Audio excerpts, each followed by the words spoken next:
Bienvenidos a una nueva clase de Introducción a la Biotecnología 2020. Mi nombre es Juan Pablo y soy profesor de la materia y hoy vamos a tratar un poco el tema de células madre. Dentro de este tema vamos a ver un poco las siguientes bolillas. Vamos a ver potencia y función de estas células. Vamos a ver células madre embrionarias, así como células madre en adultos, individuos y animales adultos. Vamos a ver el concepto de linajes celulares también. Vamos a ver experimentos iniciales para definir células madres, qué experimentos se realizaron para definirlas. Vamos a ver ensayos tanto de repoblación in vivo como de inducción in vitro. También vamos a ver cultivo de células madres embrionarias in vitro y vamos a ver también qué son las células madre inducidas, así como vamos a ver un poco también qué es la reprogramación celular. Y para empezar a ver qué son las células madre, podemos decir que tienen dos características fundamentales. Estas características son que tienen capacidad de dividirse y renovarse a sí mismas, y además otra característica fundamental es que no están especializadas y tienen potencia variable. Ahora vamos a ver de qué se trata este concepto de potencia. Una tercera característica que no está acá, que también es propia de las células madres, es que dan lugar a células, además de renovarse y dar lugar a más células que son iguales a ellas, también dan lugar a células que van a estar más especializadas y diferenciadas. ¿Qué es la potencia? Bueno, este concepto está asociado al número de destinos celulares posibles que una célula puede adquirir. A medida que una célula se va diferenciando, cada vez tiene menos potencia. Las células madre usualmente tienen bastante potencia, es decir, pueden dar lugar a diferentes destinos celulares. Y a su vez, la potencia va usualmente decreciendo con la edad, excepto en algunas células madre que ya vamos a ver cuáles son. Hay diferentes clases de potencia, por ejemplo, cuando el óvulo es fecundado y forma una célula diploide, esa célula antes de dividirse es totipotente, tiene todos los destinos posibles, el cigoto, y a medida que va dividiéndose y pasando el tiempo es pluripotente, ¿sí? Es decir, puede dar lugar a diferentes tejidos dentro del embrión. A medida que se va diferenciando, ya pasa a un estadio en donde empieza a ser multipotente, su potencia siempre va disminuyendo y después ya pasa a ser bipotente, es decir, puede dar dos tipos celulares, por ejemplo, o unipotente directamente, en donde se puede diferenciar, dividirse a sí misma y hacer más de estas células unipotentes que aún son células madres, y dar, por ejemplo, un tipo celular, un número 3, y no poder diferenciarse a ningún otro, ¿sí? De manera que estas pueden ser las diferentes potencias. La totipotencia ahora vamos a ver, pero también depende de la especie. Por ejemplo, en armadillo, la totipotencia se pierde en el estadio de 7 divisiones, mientras que en el ratón, ya cuando el cigoto está en un estadio de 2 células, ya no tienen la misma potencia esas 2 células, y por eso en ratón, por ejemplo, hay muy pocos gemelos, porque ya en el estadio de 2 células, esas células ya no son iguales, con lo cual no pueden dar todos los tejidos esas 2 células. De manera que eso es muy dependiente de la especie. Las células pluripotentes y multipotentes usualmente se encuentran mayoritariamente en el embrión durante su desarrollo, en el embrión animal, y a medida que las células madres se diferencian, como dijimos, van perdiendo potencia hasta convertirse en bi y unipotentes. Aún así, hay ciertos tejidos de los animales adultos en donde existen células multipotentes. Y, por ejemplo, uno de esos tejidos es la médula ósea y sus células madres que generan todo el linaje sanguíneo, por ejemplo, desde las plaquetas hasta los glóbulos blancos, ¿sí? Algunos tejidos tienen células multipotentes, células madre multipotentes en los adultos. Para tener una idea de potencia, bueno, como dijimos, la potencia se va perdiendo a medida que un organismo, un animal en este caso, va envejeciendo. Acá tenemos un pequeño diagrama mostrando el proceso que va de la fecundación a la formación del embrión, y a medida que va dividiéndose ese cigoto, que básicamente es un óvulo que fue fertilizado por un espermatozoide, ese cigoto se va a dividir, y en el caso de los humanos, por ejemplo, en la segunda división, es decir, en el estadio de 4 células, esas células todavía son totipotentes, pero después, cuando sigue dividiéndose, ya van a perder esa totipotencia. Eso, como dijimos, depende de cada especie.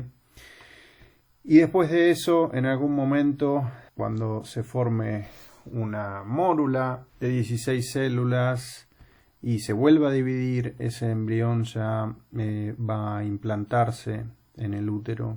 Y ese embrión, que en ese estadio se va a llamar un blastocisto, que está formado básicamente por un trofoblasto, una capa de células exterior, y ahí en azul una capa interna de células que se llama masa interna de células, va a interactuar con el endometrio en el útero y se va a implantar. Y este es un detalle de este blastocisto, que va a interactuar con la pared uterina, con el endometrio. Acá ven en azul el trofectodermo o trofoblasto, y la masa interna de células, que está dividida a su vez en dos subtejidos, el epiblasto y el endodermo primitivo. Y lo que ven acá es también un estadio posterior, en donde ven que el trofectodermo está generando la placenta, que también es en azul, y el epiblasto es la masa de células que va a generar todos los tejidos del embrión, y a su vez el endodermo primitivo, que es esa capita de células que está en verde en el primer estadio preimplantación, que va a formar, como dijimos antes, el saco vitelino, yolk sac en inglés, acá.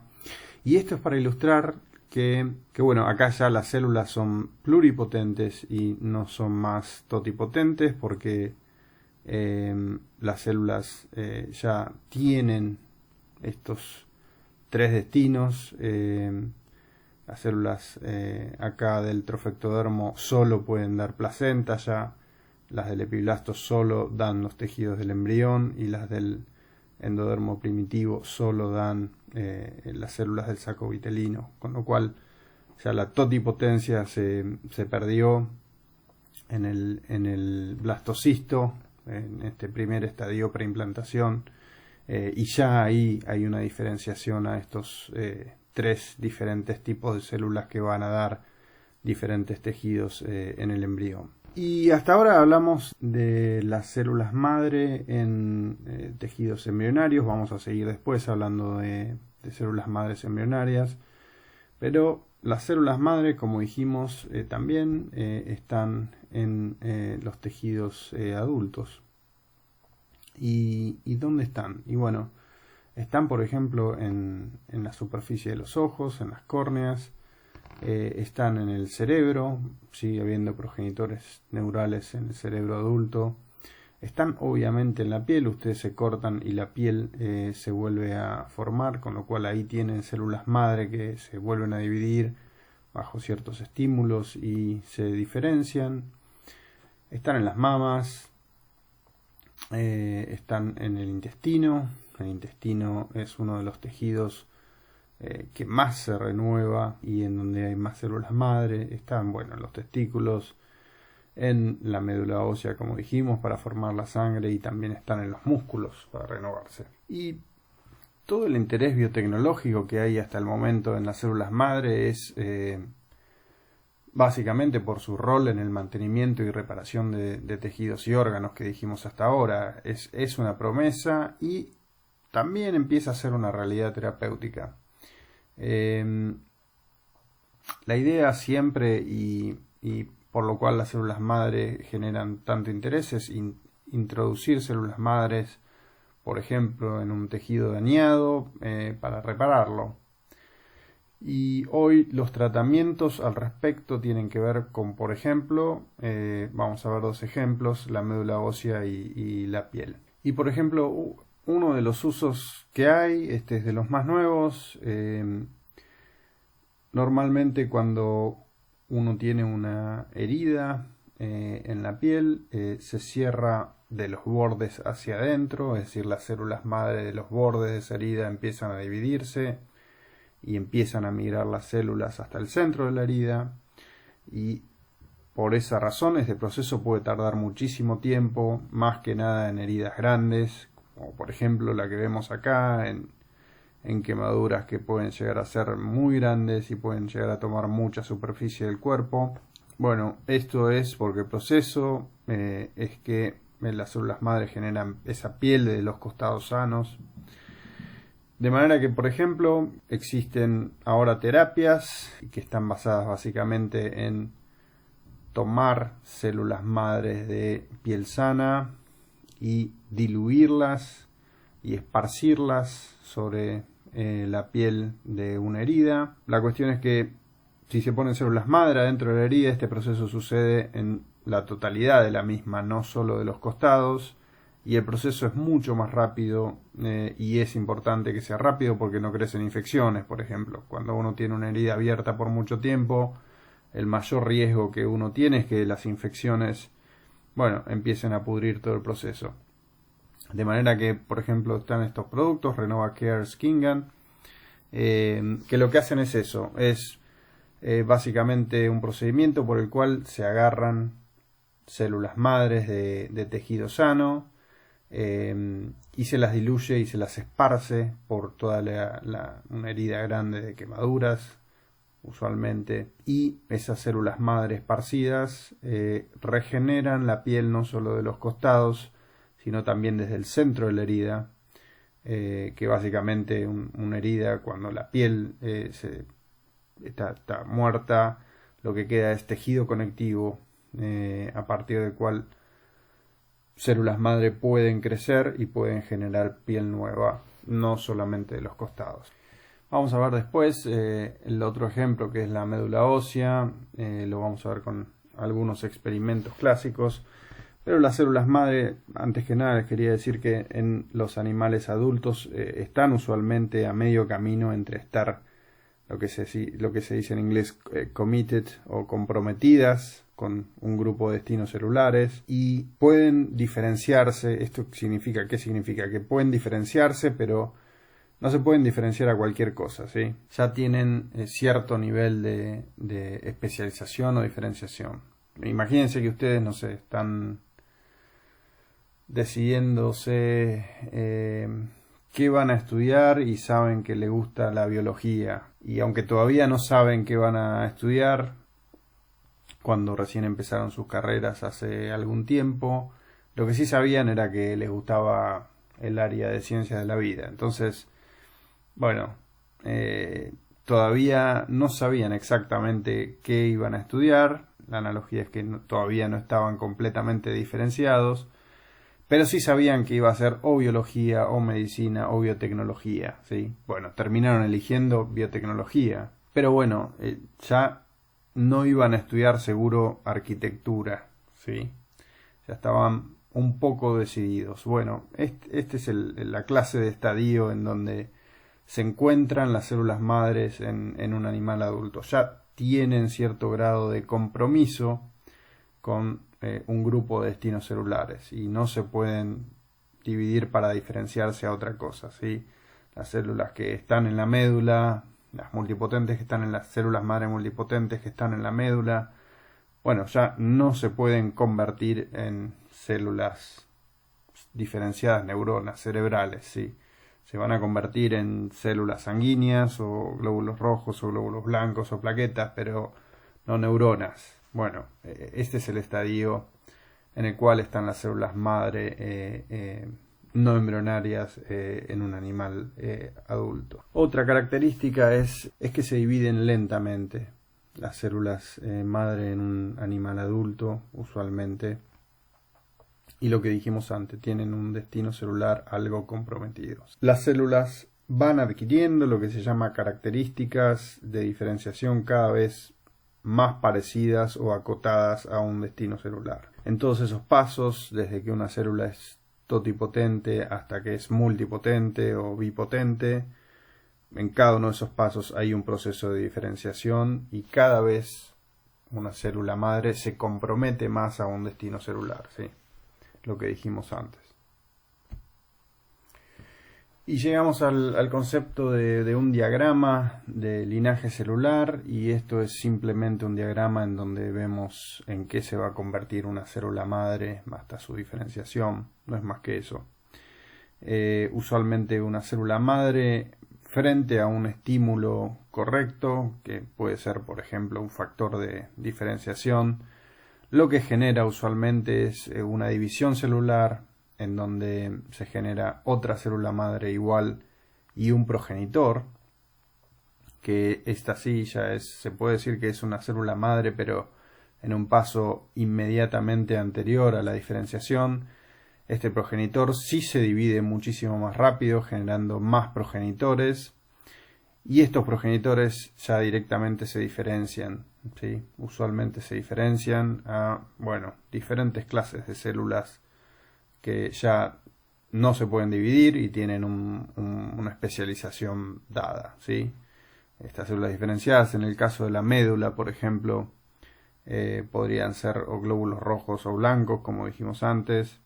Y lo que es importante es que el número de diferentes tipos de células diferenciadas que podemos tener a partir de una célula anterior nos habla de la potencia de las células anteriores, ¿sí?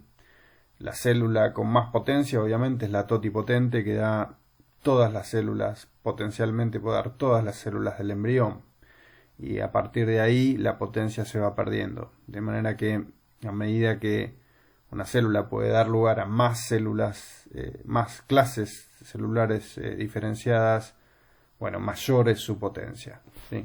Ese concepto es importante que lo tengan. De manera que un linaje celular es el set o grupo de tipos celulares que surgen a partir de un progenitor o de una célula madre, ¿sí? No es más que eso. ¿Cuántos diferentes tipos celulares surgen de un progenitor o una célula madre dada? Mientras más tipos celulares, más potencia la de esa célula madre. Y vamos a ver un poco cómo se descubrieron las células madres. Vamos a ver cómo es un análisis de renovación celular en un ensayo de pulso y seguimiento, o en inglés Pulse and Chase. Y la cuestión era que es que en un principio, en el principio de la historia de las células madres, los científicos sabían que el cuerpo de un animal se desarrollaba y se reparaba por observación de los animales y de nosotros mismos, pero no sabíamos cuál era la tasa de renovación de esos tejidos. No se sabía cuán dinámico era este proceso de reparación en el adulto. Y todo empezó con la pregunta: ¿cuánto viven las células en nuestro cuerpo? ¿Sí? Una pregunta que parece sencilla, pero no lo es tanto. En todos los órganos había obviamente reemplazo, eso era fácil de observar, y las células involucradas en ese reemplazo fueron llamadas células madre. Y el experimento que se usó para encontrar las células madres fue un experimento de pulso y seguimiento, como dijimos. Y para esto lo que se utilizó es un análogo de la timidina, la base que forma parte del ADN, que se llama bromodeoxiuridina. Y este análogo es algo que se puede utilizar para reconocer estas células, porque es reconocible por un anticuerpo y se pueden marcar las células que tienen en el ADN esta bromodeoxiuridina. La cuestión es que si uno pone una población de células, esto puede ser inyectar en un tejido, por ejemplo de ratón, o inyectar en todo el ratón bromodeoxiuridina, lo que uno puede hacer es hacer un pulso corto de esta bromodeoxyuridina, es decir, inyectar por un tiempo determinado este marcador, y como esta bromodeoxyuridina es un análogo de la timidina, va a entrar a las células y se va a incorporar al ADN en el lugar donde hay una T. Y bueno, lo que uno va a observar es que va a haber una población de células marcadas. ¿Y cuáles van a ser estas células? Y bueno, ustedes díganme, ¿cuáles van a ser? Bueno, van a ser las células que están en división celular. Y si yo sigo esas células en el tiempo, por ejemplo, si yo inyecto 2 ratones con bromodeoxyuridina y a cierto tiempo mato a uno de los ratones, por ejemplo a los 5 días mato a uno de los ratones y veo cuántas células tengo marcadas en el riñón, y después lo mato a otro ratón a los 10 o 15 días y de vuelta cuento cuántas células de todas las células de ese riñón están marcadas, lo que voy a tener es un ensayo de vida media, ¿sí? Voy a tener primero a los 5 días una cantidad de células X marcadas, y a los 10 días voy a tener una población menor de células marcadas. Y esto lo que me va a decir es la vida media, ¿sí? Esas células que estaban marcadas, a medida que pasa el tiempo se van a morir, y las que quedan marcadas, bueno, son las que quedaron de esas iniciales. Teniendo la cantidad de células marcadas iniciales y teniendo la cantidad de células marcadas al final del ensayo, y teniendo el tiempo que pasó durante esos dos momentos del ensayo, lo que puedo calcular es la vida media de esas células en un tejido dado.